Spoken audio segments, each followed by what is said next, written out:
Hi, so in this video, what we're going to do is we're going to differentiate the function arccosec of x. So this is the inverse cosec function. So if we have a function f, which is cosec, then the inverse function would be the arccosec function. So just like arcsine is the inverse of the sine function, arccos is the inverse of the cos function, and so on and so on. What we're going to do is try and differentiate this arccosec function. But unlike the other inverse trig functions that we've differentiated in previous videos, we've got to be a little bit careful with this one. And in fact, we should have been more careful in the previous arcsine and arccos and arctan videos, because we're dealing with inverse functions, and inverse functions are only defined if the original function is an injective one-to-one function. And that's going to be useful, as you'll see throughout the video, why we've got to take a bit of care with this one rather than just doing the calculus and working it out. So we're going to start by sketching some graphs. So let's first of all sketch the graph y equals sine of x. So as we know them, so we know that cosec of x is just 1 over sine of x. So let's try and sketch the cosec function. And to do that, we're just going to use our knowledge of the sine x function, sine of x. So when we sketch y equals sine of x, what does it look like? Well, it kind of looks like this shape, doesn't it? So something like that. We've got pi over 2 in there. We've got negative pi over 2 up there. This y value is 1, this y value down there's negative 1, and so on and so on. So when we're talking about inverse functions, as I just said, we want to make sure we've got a one-to-one function. So the sine function for all real values of x, as you can see, is a many-to-one function. So for many values of x, you will get one value of sine of x. We don't want that because we can't have an inverse function defined when you've got a many-to-one function. We want an injective one-to-one function. So to get an injective function, we've got to restrict the domain. And this is what we do when we restrict the domain. We restrict it between the values minus pi over 2 and positive pi over 2. And we do that because now sine of x in this domain is just a one-to-one function. So for all values of x on this x-axis, you get one value of sine. And that's how we can make sure we get an inverse function. So I mean, if we did want to sketch the inverse sine function, so y equals arc sine of x. So that function looks something like this. So something like that. You've got 1 there, negative 1 there, and that value up there is positive pi over 2. And that value down there's negative pi over 2. So yeah, that's exactly what the inverse sine function looks like. And that is it. I mean, you wouldn't carry on for the rest of the domain beyond 1 and beyond minus 1. This is the only domain for this function to work. And yep, so now we're going to use this information to try and draw the cosec function, because ultimately we want to sketch the arccosec function. So to sketch the cosec function, so sketch y equals cosec of x, we're just going to use the fact that this is just 1 over sine of x. And again, we want to restrict the domain. We're only worried about the domain from minus pi over 2 to positive pi over 2, because we only want to look at the one-to-one injective part of the sine function. So we're only worried about this pi over 2 to negative pi over 2 domain. So let's make that clear. So x is in this domain. It's negative pi over 2 to pi over 2 domain. Okay, cool. So now if we look at the y equals cosec function, so this is now going to look something like this. So again, going from negative pi over 2 to positive pi over 2. So if we just look at the biggest and the smallest values in our domain, so when we do 1 divided by sine pi over 2, Well, sine pi over 2 is the number 1, as we can see up there. So 1 divided by 1 is just 1. So we get a value of 1 like that. So that's 1 there. And that's one coordinate. So the other coordinate for the other, for the lowest value of x in our domain, so negative pi over 2, we know that sine negative pi over 2 is negative 1. So we're just going to have 1 divided by negative 1 to get the cosec value. And that cosec value is going to be down there, a negative 1. Okay, so if we start from this negative real axis, so the negative numbers from minus pi over 2 to 0 there. So as x gets closer and closer to 0 on the negative axis, or the negative part of the x-axis, what happens is that the sine values get smaller and smaller and smaller, but they're still negative. So 1 divided by a really, really small negative number is going to be a very large negative number. So what is actually going to be happening down here is that the graph is going to be tending to negative infinity. So let me just move the graph up there. So our graph of cosec is going to be tending downwards to negative infinity like so. Just extend the graph down there. And a similar thing with this positive set of x values. So if we start from positive pi over 2 and our x values get closer and closer to positive small numbers, well, our sine graph goes down and down to positive tiny numbers. So when you do 1 divided by a positive tiny number, you get a massive positive number. And so what we can work out from this is that the cosec graph is going to get bigger and bigger and bigger as x tends to tends to 0 from the positive side of the positive x-axis. So a cosec graph kind of looks like this. So this graph over there is the cosec graph. Okay, so let's kind of draw this on a new page then to make it look a little bit neater. So cosec kind of goes like this and like that. You've got pi over 2 there. You've got negative pi over 2 there. You've got negative 1 there. You've got positive 1 there. And that's the cosec graph. So y equals cosec of x. Okay, so now if we want to sketch the inverse cosec function, so y equals arc cosec of x. So to sketch an inverse function, the easiest trick to do is just sketch in the y equals x line. So y equals x. And then just reflect the original function. So it's going to kind of look something like this when we reflect it. So something like this and something like this. So if we actually draw this over here on this blue graph, we should get something that looks like this instead. So going around like that. So this value there is going to be positive 1. This x value there is going to be negative 1. This negative y value is going to be negative pi over 2. And this positive y value is going to be positive pi over 2. Up there. Okay, so that's what our y equals cosec x graph looks like. So what do we notice about this graph, this sketch of this function? Well, we've got a domain again we've got a domain actually of negative infinity to negative 1, including negative 1, and also this positive part of the domain 1 up to positive infinity. So that's what we notice. So our domain is kind of changed from there all the way to negative infinity, and from there all the way to positive infinity. So that's where our domain is. What else do we notice? Well, if we actually look at the gradient, so I mean, the whole point of this video is that we actually want to differentiate this function there.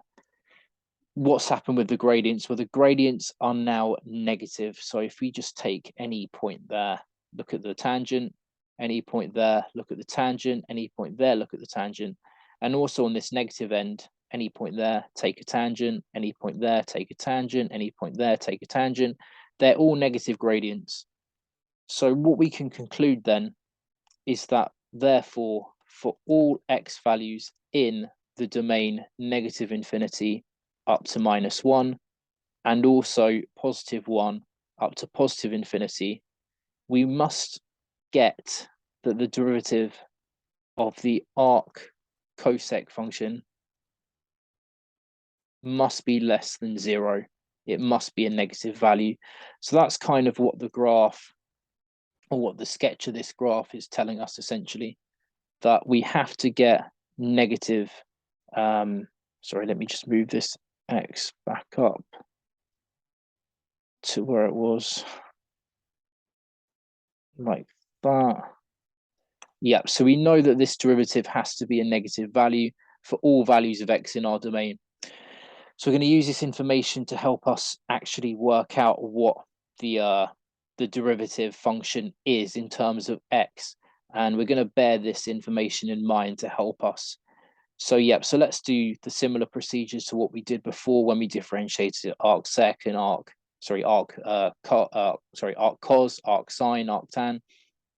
So what we do is we let y equal to arccosec of x, and then we can do the same trick as before. So we can apply the inverse of the arccosec function, which is the cosec function, to both sides. And if we do that, we get cosec y on the left equals cosec of arccosec of x. But again, they're inverse functions, so they just cancel each other out. So we just get an x there. And then similarly to what we did before, we can just differentiate both sides with respect to x. So apply d by dx to both sides. And if we do that, we'll get this. So we'll get d by dx of, cosec y equals d by dx of x. But we know that when we differentiate x with respect to x, we'll just get the number 1. And so therefore, 1 equals d by dx of cosec y. So again, we've got a derivative of a function of y. And in fact, that function of y is a function of x, because y is equal to a function of x, arccosec of x, namely. So what we can do is again use the chain rule, because we got a function of x. So just to remind ourselves, when we differentiate with respect to x, some function of a function of x, well, we can just use this chain rule formula to get the result. So this is just df by dg multiplied by dg, that should be a g, dg by dx. So in our case, we've got this cosec of y of x. So what we can just do is we can let the f be the cosec, and within that cosec function, we've got a y function, which again is a function of x. So we've got f equals cosec, g equals y, and we just do the derivatives and plug that into our derivative over here. So therefore, the derivative of cosec y with respect to x, so what we're going to get is df by dg, which in our case is d by dg, or d by dy, I should say, because the g is just the y function. So d by dy of cosec of y, and multiply that by dg by dx, but g is y, so this is just the same as dy by dx, and this is equal to the number 1. Okay, great. So let's go to a new page then. So we've got 1 equals dy by dx multiplied by the derivative with respect to y of cosec of y. But we know the derivative of cosec because we actually did this in a previous video. And just to remind ourselves that when we differentiate cosec, we get negative cosec multiplied by cot. So this is a result that we found in a previous video. So therefore, we know then that 1 equals negative cosec y times cot y multiplied by dy by dx. Okay, great. So again, we know dy by dx is literally the derivative with respect to x of the arccosec function, which is the whole point of this video. So that's what we want to calculate. So therefore, we can conclude that d by dx of the arccosec function is equal to 1. And then if we divide both sides of this equation there by negative cosec cot, then we'll get the result. So we get negative cosec y cot of y on the bottom. And again, I'm just going to move this negative sign to the top to make it just look a little bit neater. So negative 1 over cosec y times cot y. Okay, so that's our derivative of arc cosec of x.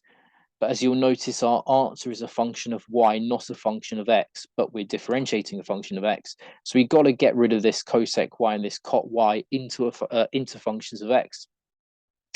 But as we know from this slide here, so we actually know what cosec y is. So we know that cosec y is x. So we can actually just swap in an x for this cosec y. So this is actually just going to be negative 1 over x times cot y. And again, that's because cosec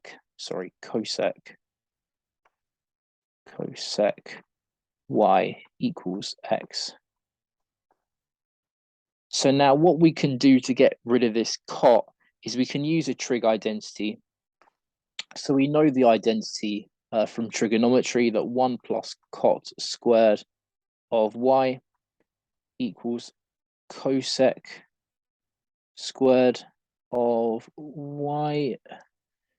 And so if we just rearrange this and make cot of y the subject of the formula, what we should get is that cot of y is equal to the square root of cosec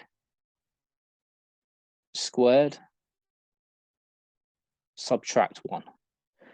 But again, we know that cosec is just x, so cosec squared is going to be x squared. So in fact, cot y is just equal to the square root of x squared minus 1. And we can plug that in down there. And so what we get, if we just make all of this smaller, is we get that the derivative of arc cosec of x is going to be negative 1 over x times the square root of x squared minus 1. Okay, so you may think, okay, well, that's done then. We've answered the derivative, we found it. However, we did this graphical work back here for a reason. So what we found out then is that when we differentiate this arc cosec function, we have to get a negative answer.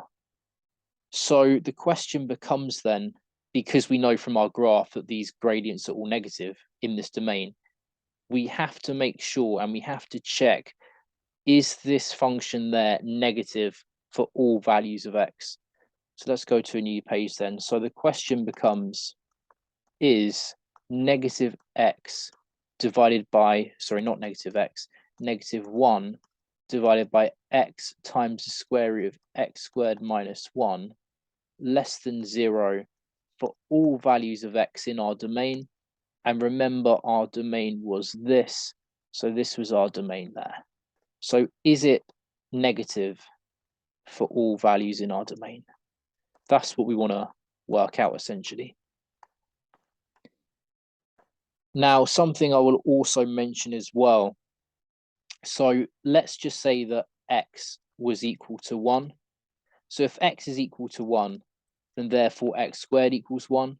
So therefore x squared take away 1 equals 0. So this denominator would become 0, and therefore this whole function becomes undefined. So actually what I'm going to do is I'm going to change this to a square bracket, and I'm going to do the same here as well. Change this to a, sorry, not a square bracket, a curled bracket, and that to a curled bracket, because negative 1 all squared also is positive 1. So negative 1 all squared take away 1 is also going to be 0, and we can't have that. So this is actually our true domain for this derivative. So yeah, we want to determine, is this function going to be negative for all values in this domain? So what we can do then is we can say, okay, well, let x be in this negative part of the domain. So negative infinity to -1. So if x is in this negative part of the domain, well, therefore x must be less than 0. So that's fine.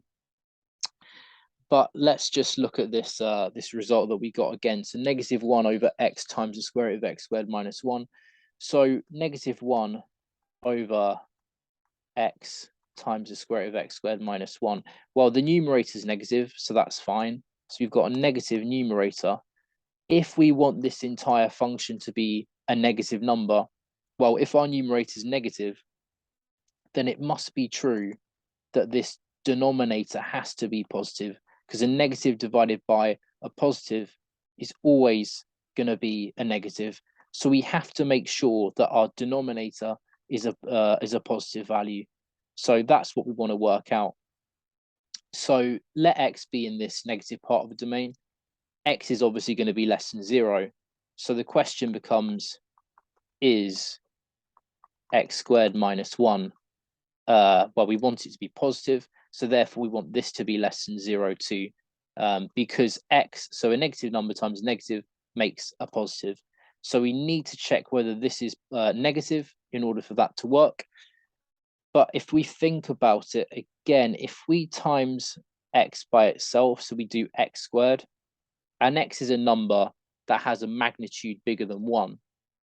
So if we times a number by itself with a magnitude bigger than 1, well, what happens? Well, we get a number bigger than 1. So we know that the magnitude of x is bigger than 1. So therefore, x squared is bigger than 1. So therefore, x squared minus 1 is bigger than 0.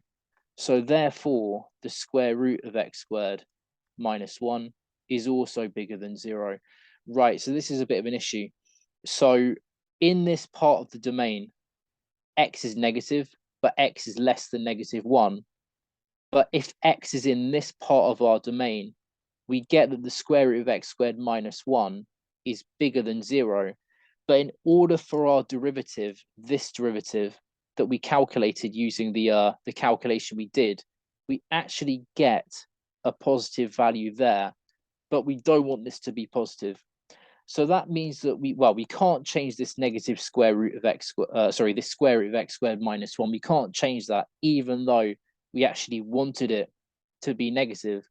The only thing that we can do from here is realize, well, okay, this is always going to be, this square root of x squared minus 1 is always positive. So therefore, we need x to be positive, or this value here to be positive. So how do we change that? Well, we have to put a modulus sign in between there. So when you take the modulus of a negative number, that becomes a positive number. So therefore, a positive times a positive gives you the positive.